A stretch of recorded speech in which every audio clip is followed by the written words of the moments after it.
tifoso laziale, amico personale di un grande Diego Armando Maradona, ma soprattutto un imprenditore di successo. Oggi a Penalty il nostro faccia a faccia è con il presidente dell'FC Trapani, Valerio Antonini. Buonasera a tutti. Buonasera Presidente, la vedo raggiante come la sua bellissima stagione qui a Trapani. È contento di tutto quello che sta accadendo? Assolutamente sì, in linea con i progetti di inizio stagione, mi avevano dato del pazzo. Hanno detto che era impossibile vincere il campionato a marzo e invece noi probabilmente lo vinceremo a fine febbraio. E abbiamo secondo me dato il segnale che quando i progetti sono seri e si fanno col vero interesse e la vera finalità di ottenere dei risultati concreti, niente ti può fermare.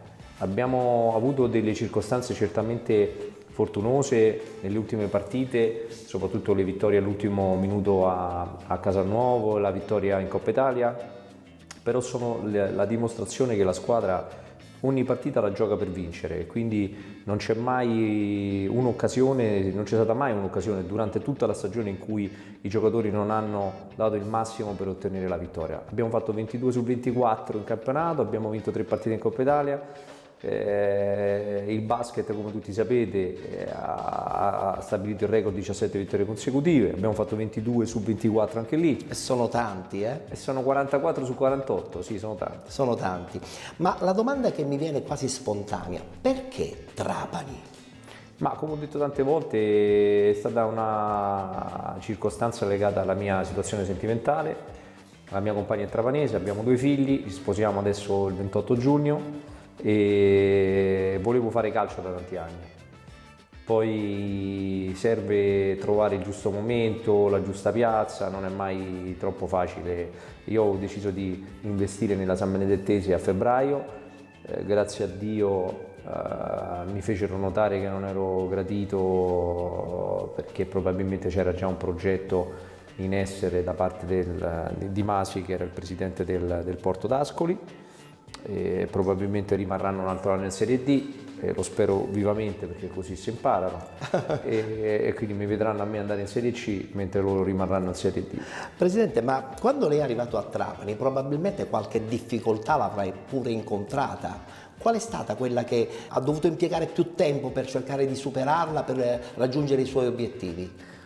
Ma senti, l'unica difficoltà che ti posso dire che ho incontrata è stata un po' la diffidenza delle persone con cui parlavo, con cui lavoravo, perché probabilmente venendo da tanti anni di delusioni la gente era abbastanza incredula, scettica su tutto quello che dicevo e quindi è stato più che altro quello. Però il ruolo mi ha consentito anche di bypassare lo scetticismo, perché quando sei il presidente sei quello che finanzia tutto, è chiaro che poi alla fine gioco forza ti seguono tutti. È chiaro che i risultati hanno aiutato soprattutto nella fase iniziale, perché abbiamo cominciato sia calcio che basket vincendo praticamente tutte le partite e questo ha creato un entusiasmo, un'onda grande che ci stiamo portando dietro. Assolutamente. E adesso, dopo aver costruito questo straordinario carro armato che è il Trapani Calcio, lei pensa un po' di emulare anche il Catania della scorsa stagione? Ma spero proprio di no. Cioè, il Catania della scorsa stagione è stata una squadra costruita frettolosamente, con delle basi che si sono sgretolate in Serie C. Io sto cercando di fare completamente in maniera diversa. Io ho comprato già una serie di giocatori per l'anno prossimo, che ovviamente in questo momento non possiamo confermare per ovvie ragioni. Certo, ancora la stagione in corso, ma abbiamo già degli accordi verbali con loro e sono già 9. E quindi abbiamo avete già buttato le basi. Abbiamo impostato quelli che sono i giocatori che dovranno rimanere, che si meritano di rimanere.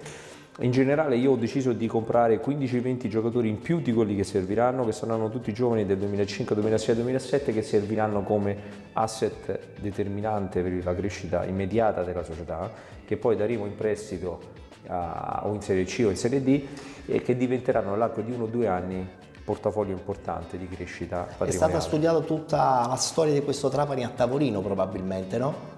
Beh, è l'unico sistema. Se si fa business, Bisogna per forza fare così. Guarda, rubo una frase di un caro amico che è il presidente della Lazio, Claudio Lotito, che dice sempre, ha ragione, il mondo si divide tra i prenditori e gli imprenditori.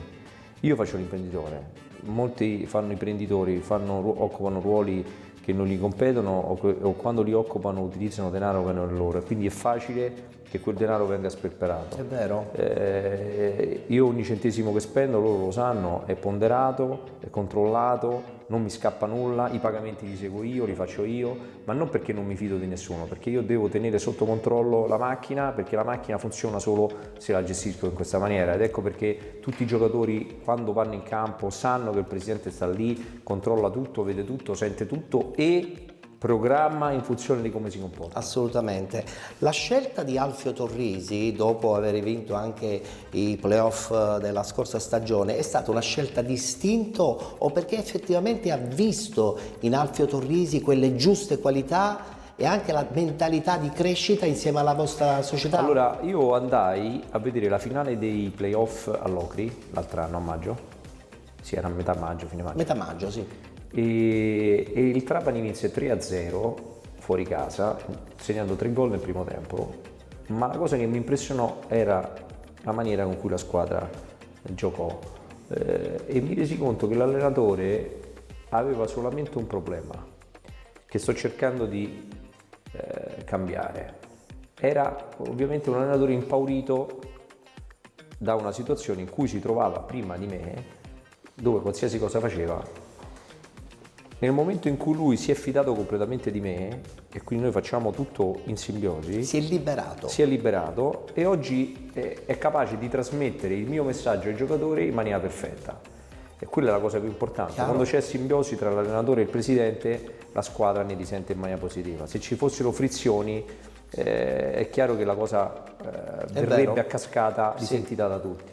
Oggi sono particolarmente contento di non aver seguito tutti i consigli che mi sono stati dati, cambia allenatore nel basket. Ho fatto quello che la mia testa mi ha detto e continuerò a farlo, perché poi alla fine se devo prendermi con qualcuno preferisco sbattere la testa io al muro. Condivido questa scelta, Presidente. E quindi sono molto contento perché soprattutto l'uomo sta crescendo e sta diventando un allenatore, l'allenatore che io voglio che lui diventi. Ho visto e sentito in una sua dichiarazione che lei è un po' scaramantico. No, tutt'altro. Guarda, io sono l'anti-scaramanzia per eccellenza. No, perché se no la domanda che io le dovrei fare è della serie: ma se lei è scaramantico, come mai ha deciso già a dicembre di dire che avrebbe vinto il campionato? Proprio perché è così, ti sconfesso, io non sono scaramantico, attento.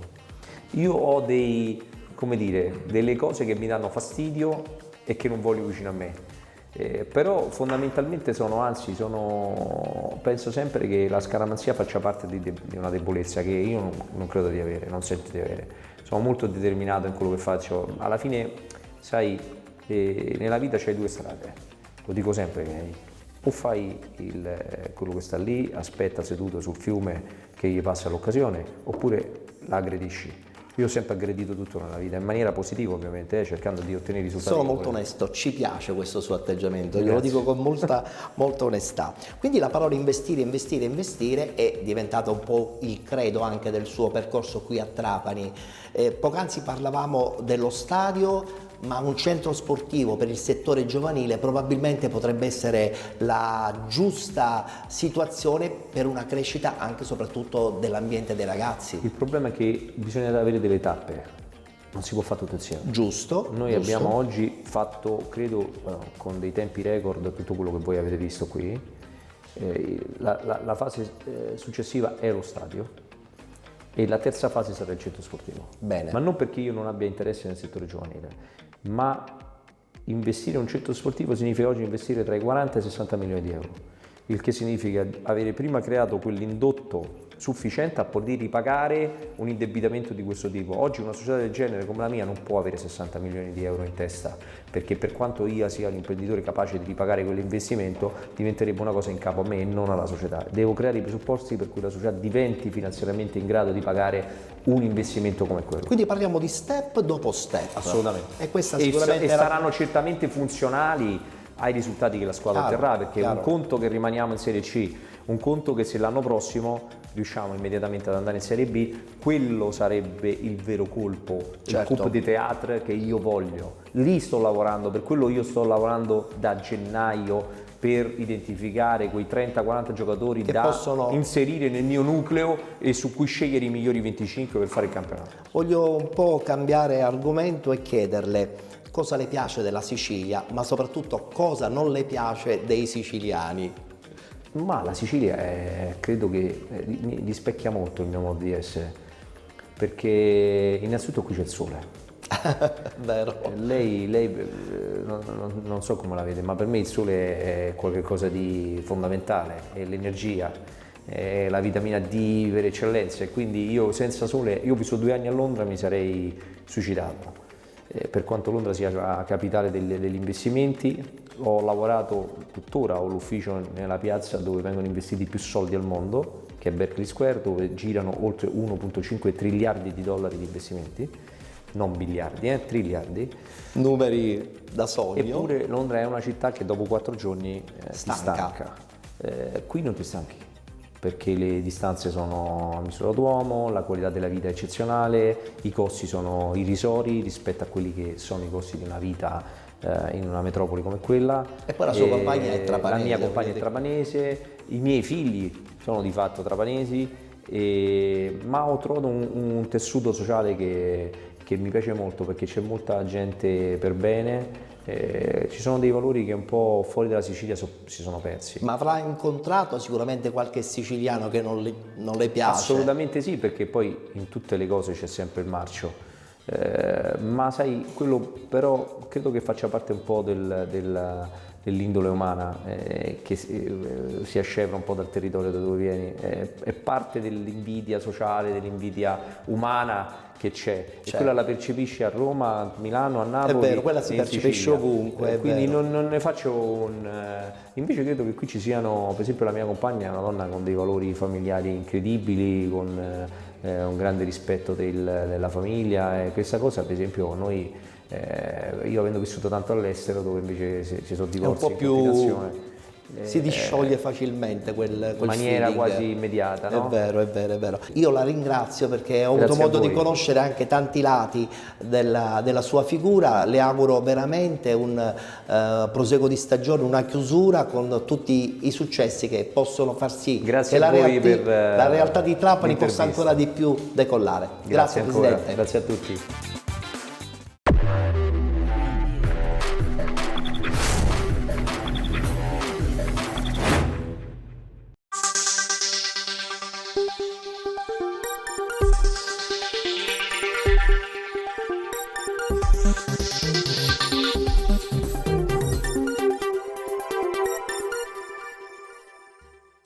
Bentrovati con il Faccia a Faccia. Il personaggio che andiamo subito a conoscere viene anticipato comunque dalla lettura di alcune sue note personali. Giocatore, allenatore, direttore sportivo, dirigente e soprattutto talent scout. Non amante dei salotti televisivi, oggi il nostro Faccia a Faccia è con Mario Marino. Ciao Mario, ben trovato. Ciao Ettore. Cercheremo di scoprire tanti lati di Mario Marino perché lo vorremmo un po' più presente in quelle che sono le domande che non riguardano il calcio, anche se poi indirettamente il calcio penso faccia parte della tua vita, no? Sicuramente. Assolutamente, ha contrassegnato Ha fatto- il tuo percorso. Sì, sicuramente. La prima domanda che ti faccio è la seguente: cosa serve oggi per diventare un giocatore di Serie A? Di avere tante le capacità sicuramente naturali, Doti tecniche. sicuramente le qualità tecniche e di trovarsi nell'ambiente giusto con persone giuste. E questo è molto difficile ultimamente? Molto, perché ci sono molti millantatori e molta gente che non ha fatto calcio che ha scoperto che col calcio può lavorare, può arricchirsi e può gestire anche tante situazioni che non hanno niente a che vedere col Cioè calcio il vero. business ha creato Sicuramente. diversificazioni Tante diverse. figure. Guarda, io per esperienza diretta al mercato, ai mercati di calcio di Serie A, Serie B, Serie C, professionistici, la massima parte della gente, l'80% è gente che non ha mai fatto calcio, però giacca e cravatta ha quell'aspetto del sapere e dell'essere capace di gestire qualsiasi tipo di situazione. Nascondono altre figure, Sì. assolutamente. Quali sono le difficoltà morali che incontrano i ragazzi di oggi, nel calcio di oggi? Le difficoltà morali, ci sono tanti aspetti, c'è l'educazione familiare che spesso manca, esempi negativi che sono tantissimi, ma anche ultimamente anche questo qua del giocare, dello scommettere, tanti aspetti esteriori che prima non c'erano negli anni... Diciamo 20 anni fa. Si è cresciuti in un modo dove il calcio veniva visto come uno sport anche con futuro lavorativo. C'era un mio amico, un ex mio amico, che diceva a tutti i giocatori: per me il calcio è il lavoro, e quindi quando si va al lavoro si deve avere tutto quello che si è capace in un certo modo, senza divagare in altri aspetti. I giovani di oggi probabilmente hanno anche altri pensieri, non soltanto l'allenamento, la dedizione, l'impegno. No, c'è poca cultura in tanti ragazzi, aiutati anche dai familiari, che molti lasciano la scuola, lasciano le cose più naturali di crescita e vivono di illusioni, vivono di specchietti sbagliati e di facili arrivi ai soldi, al benessere, Quando invece poi alla fine a non questa è così. vita, a questa vita che non è... Il dopo giocare non è uguale, perché non ci si è abituato, e quindi deve avere questo tipo di cultura educativa per il dopo, andare oltre. per il dopo. Qual è il tuo più grande rimpianto sportivo? Di non essere stato un paraculo in tante situazioni. È una risposta forte, attenzione, questo vuol dire che nel tuo percorso le difficoltà sono state talmente grandi che spesso e volentieri probabilmente avevi proprio bisogno di qualcuno che ti potesse spingere per superarle? No, ho sbagliato io con l'età, mi sono accorto di aver sbagliato, di non essere stato opportunista. Paraculo intendo di sapere approfittare di tante situazioni, invece di essere scontroso e di essere determinato nella maniera opposta, al dimettermi. Quanto hai sacrificato allora a questo punto della tua vita per il tuo percorso che hai fatto comunque? Ho sacrificato forse per mie colpe la possibilità di essere un primo attore. Però possibilmente mi do delle considerazioni al di sopra di ogni aspetto, e magari mi considero, però ho avuto la possibilità di essere importante in certi contesti, e invece l'ho stroncato con il mio ribellarmi. Il tuo ribellarti. E in questo caso i tuoi cari ti hanno aiutato nel tuo percorso? Cioè la parte più importante comunque è rimasta sempre la tua famiglia, i tuoi cari? No, non ho avuto mai io la cosa che mi ha visto così, che io non ho mai influenzato, ho fatto partecipi ai miei familiari, ai miei amici nelle mie cose, e quindi anche quando giocavo, mio padre, che è morto giovanissimo, io ero un giocatore del Siracusa in Serie C, è morto a 50 anni, non mi ha visto mai giocare, né mia mamma sapeva, anche lei buonanima, come giocavo, come non giocavo, eppure sono stato diverse volte all'ospedale per incidenti di gioco, e loro erano lontani. Io immagino, c'ho un aneddoto importante, che i primi anni ero un ragazzo, giocavo nel Giarre, allora un Giarre quasi di Serie D, allora si chiamava prima categoria, ma era il valore della Serie D. Mi davano 30.000 lire al mese. Mio padre un giorno mi dice: ma è vero che ti danno 30.000 lire? Me l'ha detto un signore. Ho detto: ma che ti dicono queste fesserie, queste cose qua? Io non raccontavo niente a nessuno. Tenevi tutto per te quasi. Sì.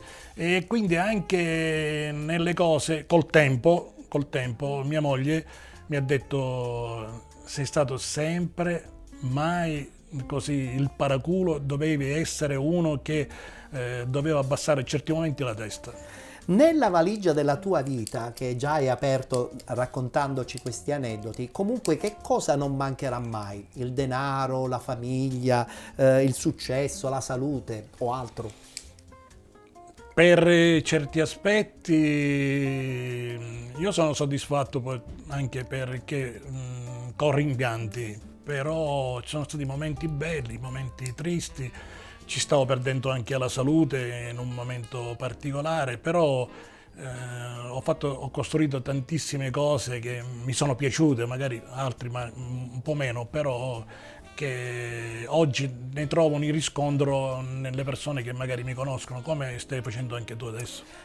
Volevo chiudere con una domanda che è un po' rivolta a chi, finita la carriera calcistica, vorrebbe intraprendere quella del dirigente, dell'allenatore. Quale potrebbe essere il tuo suggerimento più maturo ed intelligente? Io ho detto sempre, c'è un ragazzo che è bravissimo, che è cresciuto non con me, l'ho trovato al Calcio Catania, è un ragazzo brillantissimo. Ho detto, ascolta, un consiglio, fai sbagliare gli altri. Anche nelle cose, cioè col tempo ho imparato, dove ho fatto gli errori io, fai sbagliare gli altri, aspetta, non dare la risposta tu, fai sbagliare gli Conta altri. fino a 10, come si suol dire. Anche. Tu hai mai contato sino a 10? No, inizialmente no, ultimamente, negli ultimi anni sì. E questo potrebbe essere quindi effettivamente il suggerimento migliore per chi comunque ha un trauma, come hai detto bene tu, finita la carriera sul campo. Io avevo un presidente che tu sicuramente hai conosciuto, si chiamava Luigi Verna. Assolutamente sì. Il presidente del Riposto diceva sempre, nonostante la prostituta, nonostante potesse avere anche 80 anni, ha ancora da imparare.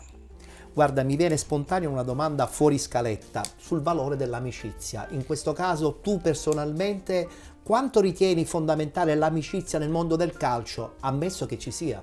Allora, io ne ho pochissimi amici nella vita in genere, ho molti conoscenti. Io ho sempre spiegato, il conoscente e amicizia è una cosa, il conoscente è un'altra. Le migliori amicizie le ho avute come compagni di squadra, perché negli anni, oggi non credo che nascono delle amicizie tra giocatori forti come allora, perché allora c'era il calcio e basta, E è la basta. vita, è la vita in comune. L'amicizia si diluisce e quindi poi probabilmente un po' tutti fanno percorsi diversi sotto questo punto di vista. Ti ripeto, oggi ci sono troppi momenti diversi, per cui una volta era diverso vivere nel calcio, si stava più assieme, non c'erano tutte questo tipo di strade diverse o amicizie diverse, oppure sì, le presenze anche di persone esterne, da procuratori, da tutti gli stati. C'è un circo adesso c'è che un circolo probabilmente vizioso ti- dove oggi c'è anche la presenza della famiglia, dei genitori, delle compagne, perché c'è molta presenza anche femminile che incide molto nell'esporsi e quindi Si sono rotti alcuni equilibri. Sì, molti, no? Sì. E l'equilibrio lo perdono anche molti giocatori in campo. E perché- sappiamo benissimo poi che fine fanno. anche perché poi non sono sereni, non sono tranquilli. Assolutamente. Mario Marino, grazie per essere stato al nostro faccia a faccia, perché abbiamo cercato di scoprire anche l'altro lato, non soltanto del dirigente sportivo. Non lo so, io spero di aver dato un contributo alla trasmissione. Assolutamente di presenza, sì. Ti ringrazio. No, io ringrazio te. E un in bocca al lupo per tutto. Grazie ancora, spero di esserci ancora nel calcio. Grazie per essere state con noi. Appuntamento con il prossimo faccia a faccia.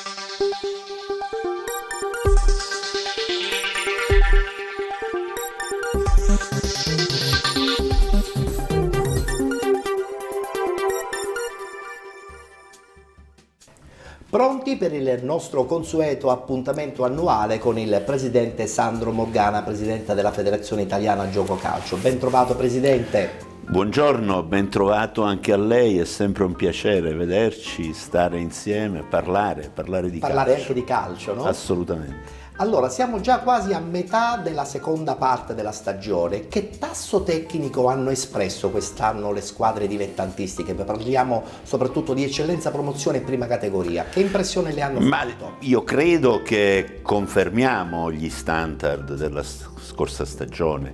Abbiamo sempre 2 campionati di eccellenza che che sono stati e che sono molto combattuti, e lo sono al di là delle posizioni di classifica, perché riscontro che nessuno, come dire, fa un passo indietro, quindi ognuno se la vuole giocare giustamente fino all'ultima partita, perché io ricordo che in seguito ci sono sempre, per l'eccellenza degli spareggi nazionali, che potrebbero dare la possibilità a regioni come la Sicilia, che hanno 2 campionati di eccellenza certamente molto, molto forti, molto competitivi, possono dare la possibilità di aggiungere altre promozioni.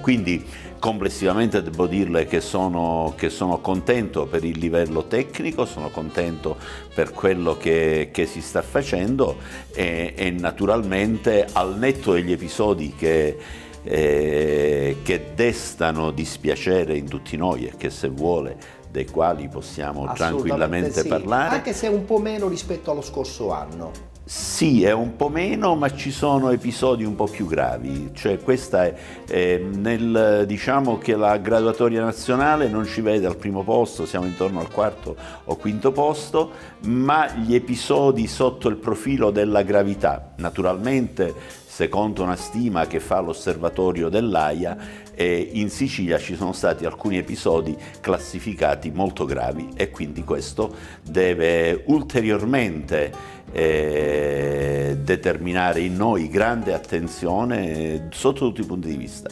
Ecco, il mio invito, se vuole, chiamiamolo così, è quello di abbassare i toni, di ricordare sempre che si tratta di un evento sportivo. Assolutamente che sì. Non dobbiamo prenderci dispiaceri che vanno al di là del risultato sportivo, perché quello è il dato. E invece, purtroppo, alcune volte assistiamo a fatti che ci dispiacciono assolutamente, ecco. Parlando sempre del campionato di eccellenza, comunque sottolineiamo la presenza di capoluoghi di provincia che possono ulteriormente migliorare anche il tasso tecnico, chissà, per la prossima stagione. Voglio fare l'esempio di Caltanissetta, di Enna, il possibile ritorno anche del Paternò e poi anche del Pro Favara, a dimostrazione che comunque l'investimento anche in queste città credo che sia considerevole. Certo, ma infatti io dico questo. Senza fare previsioni su chi vincerà il campionato, chiunque esse siano, le 2 squadre che non lo vinceranno, tanto nel girone A tanto nel girone B, stante l'attuale classifica, sono squadre che, a mio modo di vedere, se la potranno giocare bene a livello nazionale contro le altre regioni, avendo delle grosse chance di vittoria, certo. Di ben figurare. Voglio dirne un'altra. Il calcio siciliano va bene non soltanto in eccellenza, in promozione, in prima categoria, dove i campionati sono assolutamente molto molto competitivi, ma va bene anche in Serie D, come lei sta vedendo. La parentesi Trapani adesso la discuteremo. E non solo Trapani. Assolutamente. Sì, Beh, allora l'ha tirata fuori questa cosa sì. del Trapani, e sono assolutamente concorde con lei nel dire che effettivamente a Trapani di investimenti ce ne sono stati, tutti positivamente raccolti anche dalla cittadinanza. A Trapani c'è grande entusiasmo, c'è entusiasmo nel mondo del calcio, c'è entusiasmo nel mondo del basket. Il presidente Antonini sta facendo investimenti importanti, guarda lontano, non c'è dubbio che guarda anche al ritorno del Trapani nelle massime serie, e questo lo fa con condizioni, diciamo così, di grande sicurezza, che sono quelle che sta dimostrando in questi giorni. Ma io volevo dire, al di là del Trapani, è importante il fatto che quest'anno probabilmente non retrocederà nessuna siciliana. Probabile, e quindi noi andremmo con le 2 promosse, andremmo a 11 squadre, che potrebbero aumentare ancora di più. Con la vittoria ecco, in questo caso, ecco, secondo me questo è un risultato veramente molto importante per il calcio siciliano, di grande grande proiezione anche futura.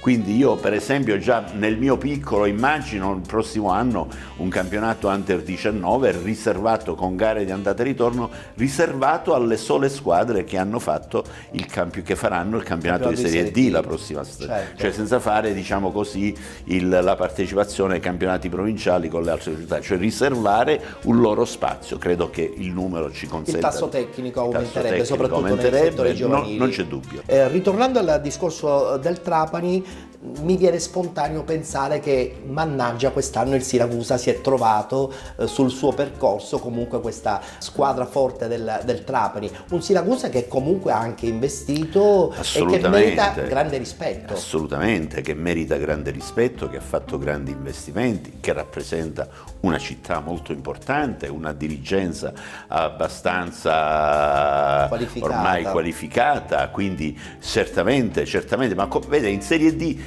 però quest'anno rispetto agli altri anni, ecco, se la sono giocata tra squadre di Serie D, non c'è stata la squadra che rappresenta una grande città, Palermo, Catania, Bari, che è stata proiettata per effetto delle regole federali e poi hanno fatto, diciamo, investimenti che le altre non hanno potuto seguire. Quest'anno non c'è stata, ma c'è stato Antonini che ha fatto la differenza sotto il profilo degli investimenti. È vero. Ritornando a parlare sempre di Serie D, però, Presidente, io le faccio una domanda che le feci anche lo scorso anno, soprattutto per quanto riguarda i playoff. Ho avuto modo di parlare con moltissimi dirigenti, chiaramente di squadre partecipanti al campionato di Serie D, e c'è questo malumore su questi playoff che determinano soltanto un piazzamento sul ripescaggio. Si è mai pensato, chiaramente a livello nazionale, di portare, allargare la possibilità di playoff con una squadra che vincendoli possa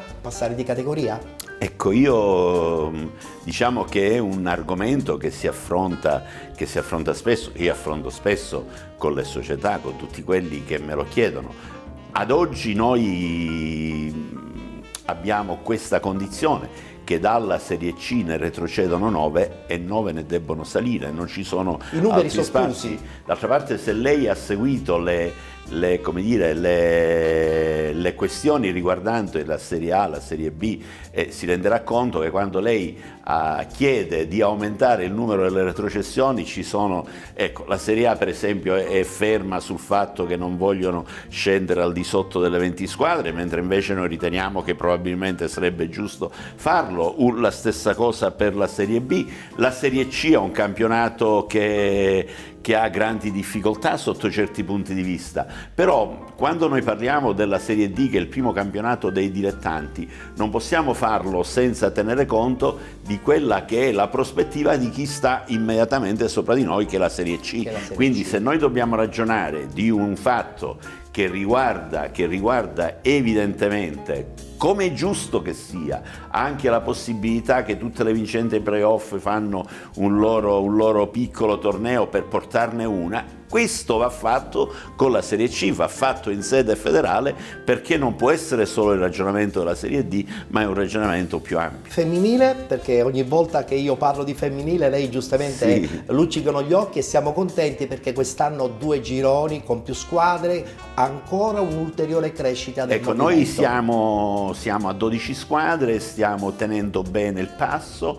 abbiamo fatto 2 gironi con questa formula che ho voluto, che rimette che fa poi due prospettive, una di promozione e una invece finalizzata ad un premio in denaro, proprio per continuare a fare giocare, ad incentivare.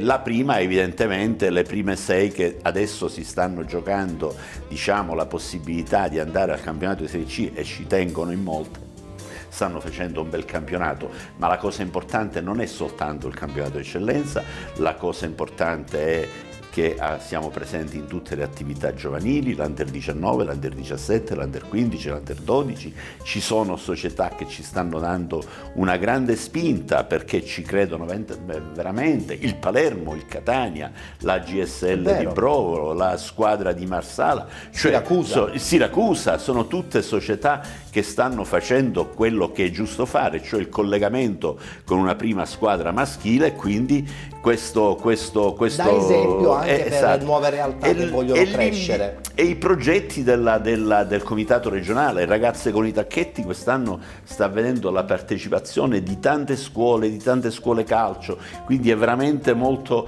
è finanziato dalla Lega Dilettanti, è veramente molto importante, ma abbiamo anche un altro progetto che abbiamo presentato a finanziamento alla LND, che è conseguenziale al progetto Ragazze con i Tacchetti, perché Ragazze con i Tacchetti lo facciamo nelle scuole elementari mentre invece quello lo faremo nelle scuole medie, nelle scuole superiori, c'è una sorta di continuazione. Quindi è un progetto importante, perché attraverso questi progetti noi promuoviamo il calcio femminile nelle scuole e risolviamo quello che è il problema sostanziale delle società, alle quali mancano le calciatrici. Quindi noi dobbiamo trovare e dobbiamo convincere le bambine, le ragazze, che giocare a calcio è bello, fa bene alla salute ed è uno sport meraviglioso che anche le donne possono. Assolutamente.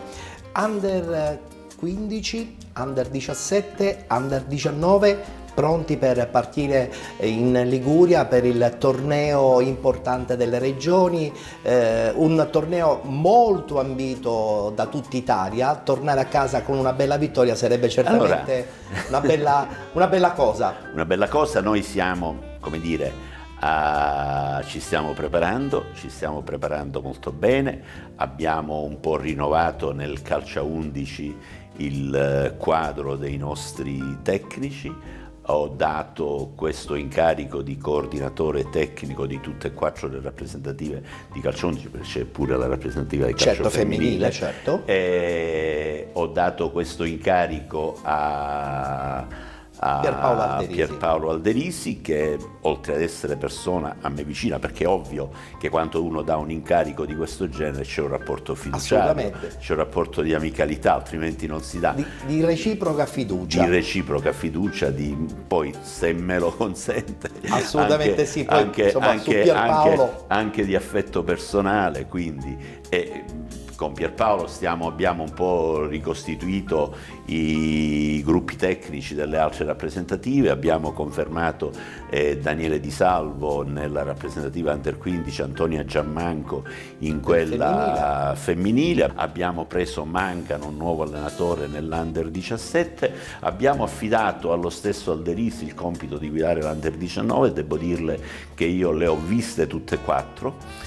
E sono assolutamente soddisfatto. Anche perché è da troppo tempo che manca questo torneo nella bacheca manca siciliana. Da troppo tempo. Il mio problema non è tanto vincere, è ovvio che se vinco sono contento. Ci mancherebbe. Adesso faremo il discorso del calcio a 5. Se vinco sono contento, ma ciò che mi interessa particolarmente è il comportamento. Chiaro. Perché è chiaro che le rappresentative regionali debbono dare un esempio a tutti dal punto di vista del comportamento, oltre che dal punto di vista del gioco, e questo comportamento deve riflettere quelle che sono le mie desiderate, le cose che io ho sempre detto, che ho sempre predicato, quindi chi sta con noi non può non comportarsi bene. Abbiamo fatto io faccio una lotta giornaliera contro la violenza.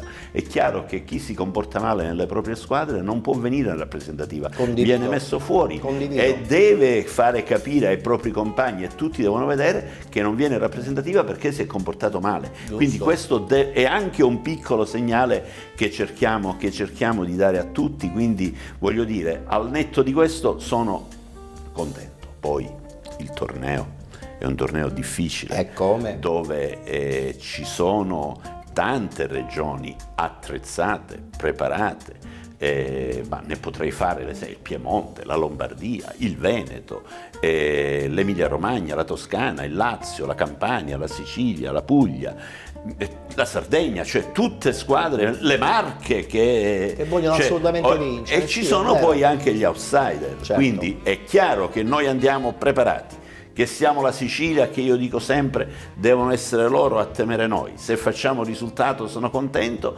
se non lo facciamo sono contento lo stesso, a condizione che ci siamo comportati bene. Questo è certo, ci mancherebbe. Tra l'altro poi dopo in Calabria ci sarà anche lo spazio dedicato al calcio a 5. In Calabria ci sarà il torneo delle regioni del calcio a 5. dove noi siamo campioni uscenti, Sì. diciamo nella categoria Under 19 e vice campioni nella categoria Under 17. Nel calcio a 5 il ragionamento è diverso, per il semplice motivo che la Sicilia si conferma come prima regione d'Italia per numero di tesserati, per attività, per numero di squadre, per tutto quello che noi facciamo per la promozione del calcio a 5, e questo ci viene riconosciuto da tutti, tanto che Massimiliano Bilcher è il coordinatore, è stato nominato ora dai suoi colleghi rappresentante dei responsabili regionali. Per carità, è un incarico non previsto dalle norme, ma che certamente ha la sua importanza. Chiaro. In relazione al fatto che rappresenta la regione più importante. Ovviamente lì le aspettative sono diverse, cerchiamo di fare sempre bene, poi sa, il calcio è bello perché La partita si può è sempre un vincere, punto si può interrogativo. perdere, non bisogna farne tragedie. Anche in questo caso noi lì abbiamo confermato i 4 tecnici Della grosso scorsa modo, stagione, sì, giusto. con coordinatore Nello Cavarra, quindi un gruppo molto ben omogeneo, fatto da persone preparate, da persone che amano il calcio a 5. Sono convinto che faremo Quest'anno bene. è un anno importante, anno olimpico, ci sono gli europei di calcio, insomma ancora una volta lo sport diventerà protagonista in quest'estate 2024, potrebbe essere questo un'ispirazione per tantissimi giovani che vogliono avvicinarsi allo sport, certo. al calcio in modo particolare. Certo, queste manifestazioni, anche se il calcio, Potrebbe, insomma, è lo sport più popolare in Italia, però fare manifestazioni di questo genere così importanti non c'è dubbio che avvicinano i ragazzini, così come se noi facciamo uno stadio nuovo ci rendiamo conto che ci sono state realtà dove c'erano 50 partecipanti alle scuole calcio, sono diventati 150, Chiaro, 120, chiaro. Lo stadio nuovo, il terreno in erba artificiale, come dire, invoglia le persone a partecipare. Io parto sempre dall'idea che comunque la promozione di uno sport nasce anche dalla comunicazione. Un paio di anni fa il miracolo dell'Italia femminile al mondiale ispirò chiaramente tutto il movimento. Non c'è dubbio. E questo aiuta. Ha fatto bene a tutto il movimento, ha aiutato, ma io voglio dire, avendo fatto per 5 anni il coordinatore del Dipartimento della Lega Dilettanti e avendo lavorato proprio alla riorganizzazione, quando arrivammo noi alla riorganizzazione, diciamo così, anche sotto il profilo dei format del calcio femminile, devo dire che questo è stato il punto di massima promozione del calcio femminile, ma io credo che la differenza l'abbiano fatta il fatto che molte squadre professionistiche, a partire dalla Juventus, hanno deciso di investire nel femminile, e facendo secondo me un errore nell'immediato, cioè quello di volere subito il professionismo, perché questo ha determinato difficoltà per tante squadre di puro settore femminile che purtroppo non possono reggere. È stata un'accelerazione troppo esagerata. Si ci doveva arrivare, probabilmente si ci è arrivati troppo presto, bisognava frenare un po', però va bene così. Per quanto riguarda invece il discorso dei giovani, dei giovanissimi, l'idea di inserire quest'anno la categoria Elite, che risultati ha avuto la federazione?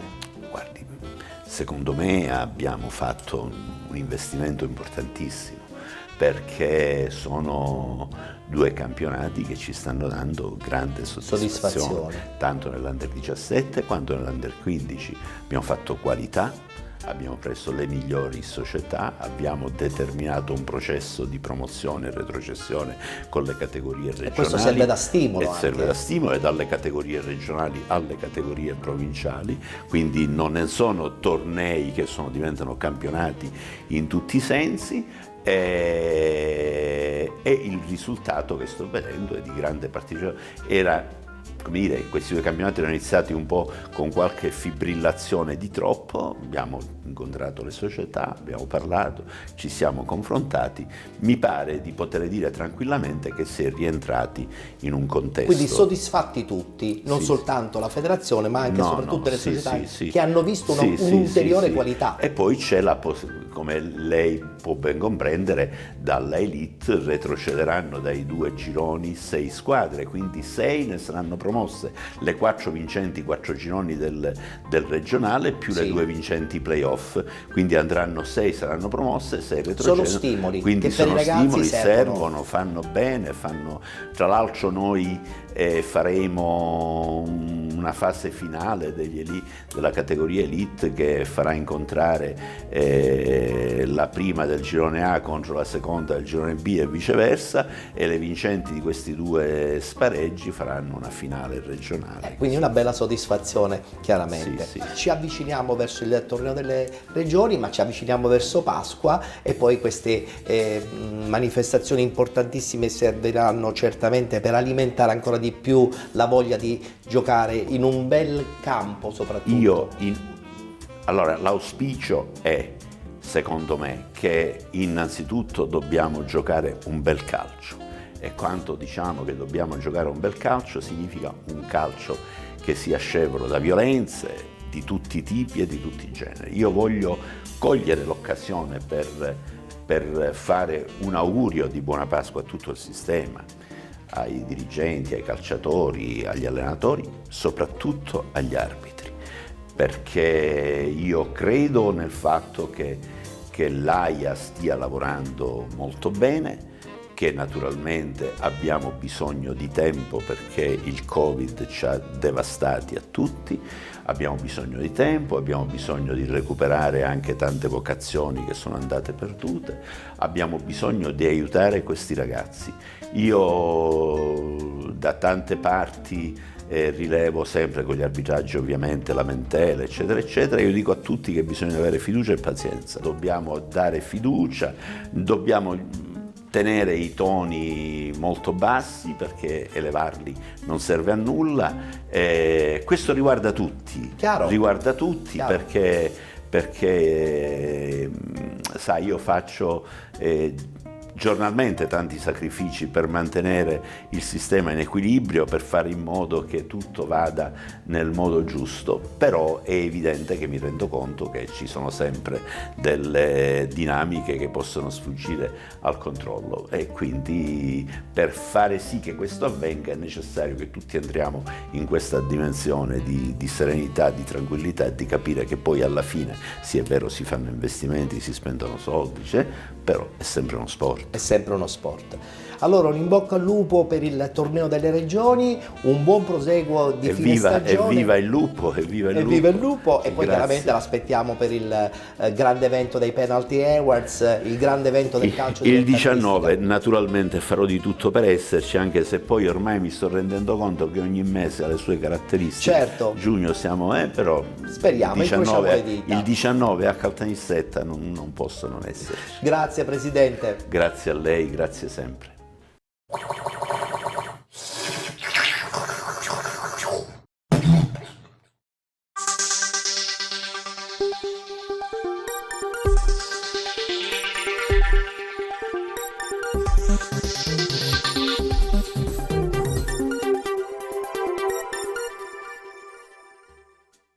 Bentrovati a Face to Face. Il nostro faccia a faccia oggi prevede la presenza qui in studio di Pierpaolo Alderisi. Ciao Pierpaolo, ciao, bentrovato. Ettore, grazie dell'invito. Cercheremo di scoprire gli altri lati, non soltanto sportivi, di Pierpaolo Alderisi. Non troppo però. Non troppo, lo promettiamo. Soltanto 7 domande, cercando magari di carpire quelle che sono un po'... E io in prometto linea di dire massima. la verità. Prometti di dire la verità? Bene, ci credo. Allora, la prima domanda è la seguente. Ti emoziona di più allenare i giovani oppure i giocatori di categoria? Mi piace allenare, mi sono reso conto in tutti questi anni di percorso che è bellissimo per me, mi dà uguale emozione allenare i piccolissimi bambini così come gli adulti. Ho avuto la fortuna di fare tutto un percorso completo. completo e oggi posso dire, avendolo fatto per intero, che per me l'emozione grande non è tanto allenare i bambini o i ragazzi o gli adulti, ma proprio allenare. Quale deve essere secondo te il limite tra allenatore amico e un allenatore normale? L'allenatore, così come il genitore, non è un amico, non può essere, almeno dal mio punto di vista. È chiaro che devi dare la possibilità al giocatore di venirti incontro, di stare nella tua zona, fra virgolette, diciamo di confidenza quando ne ha necessità, però credo che per il ruolo che ha l'allenatore non debba può avere un ottimo rapporto amicale con i giocatori, però, rispettoso, però deve mantenere il suo ruolo, e quindi il suo ruolo presuppone, dal mio punto di vista e per la mia esperienza, che non debba o possa essere l'amico dei giocatori. Pierpaolo, ma secondo te quali sono state le amarezze più brutte dopo una partita persa?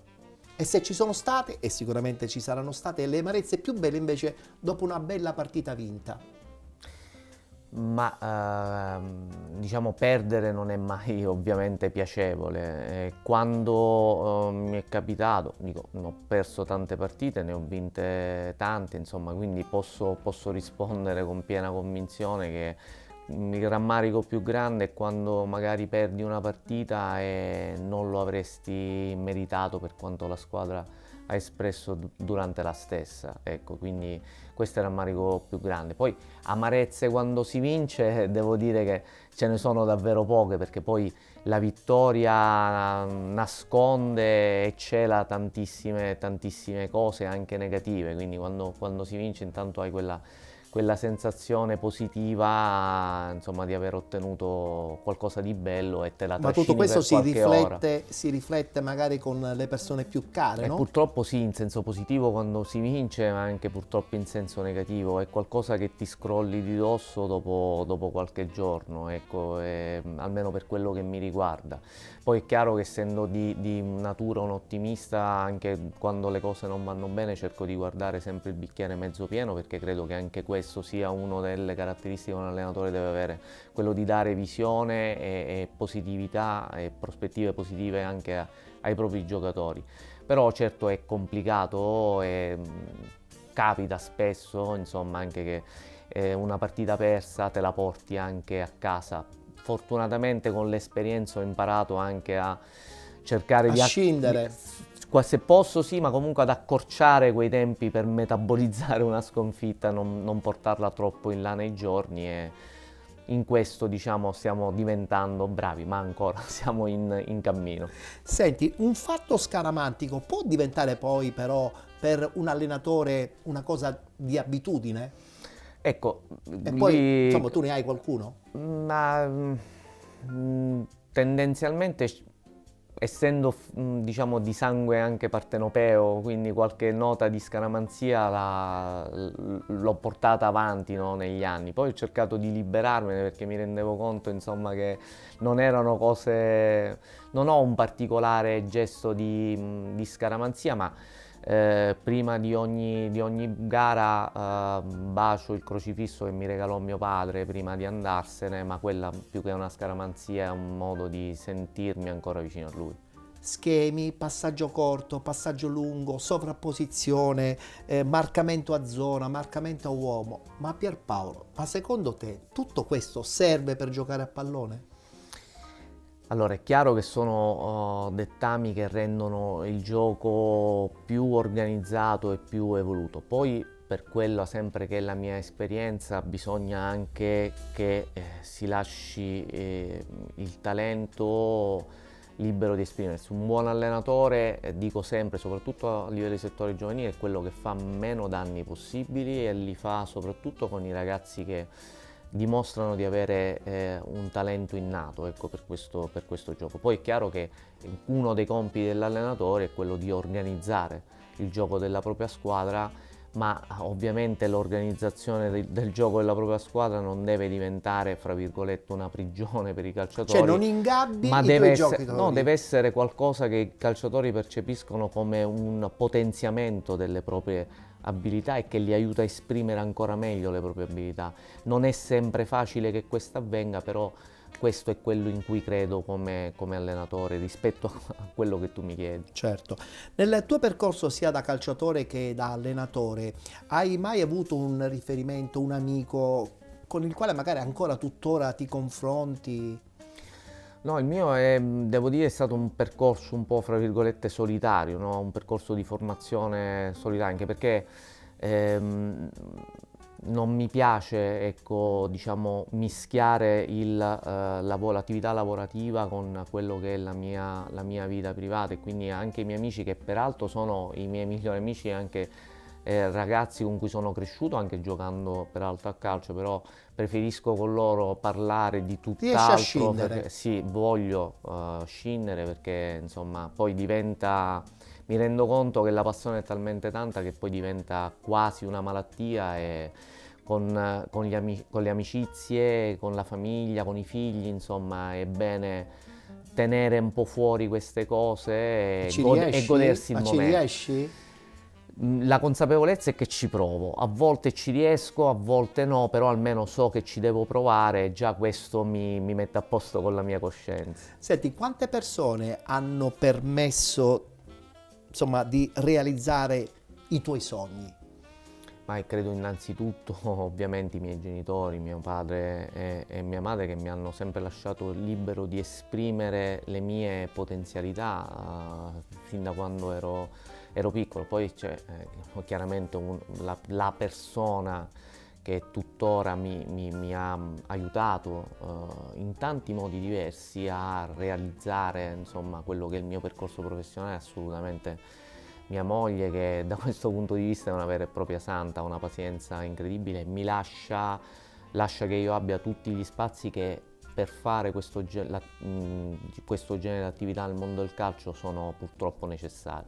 Abbiamo dunque concluso questo spazio dedicato al faccia a faccia con Pierpaolo Alderisi. Grazie Pierpaolo, abbiamo cercato anche di capire quali sono anche le tue caratteristiche al di là di un campo di calcio. Sì, ho un ultimo sogno da realizzare, quello di fare un faccia a faccia a parti invertite, però avrei tante curiosità da chiederti, Sì. prima o poi spero che possa La cosa capitare. mi piace, chissà, magari può darsi la prenderemo in considerazione, ma io ho tanti segreti e forse ci vorrebbe più di una trasmissione. E vabbè, faremo una serie televisiva. Va benissimo, la tua spontaneità ci piace, ed è una cosa che metti secondo me anche molto quando alleni, spontaneo nel carpire quali sono i giocatori che in quel momento vanno e altri che invece non vanno. Il giocatore, se non sei te stesso, se ne accorge, così come le persone che ami, se non sei te stesso, se ne accorgono sempre. La verità è la cosa più importante, essere Sempre. se stessi sempre. Esatto. Grazie per Paolo. Grazie Ettore, alla prossima. Grazie a Pierpaolo Alderisi e appuntamento al prossimo Faccia a Faccia.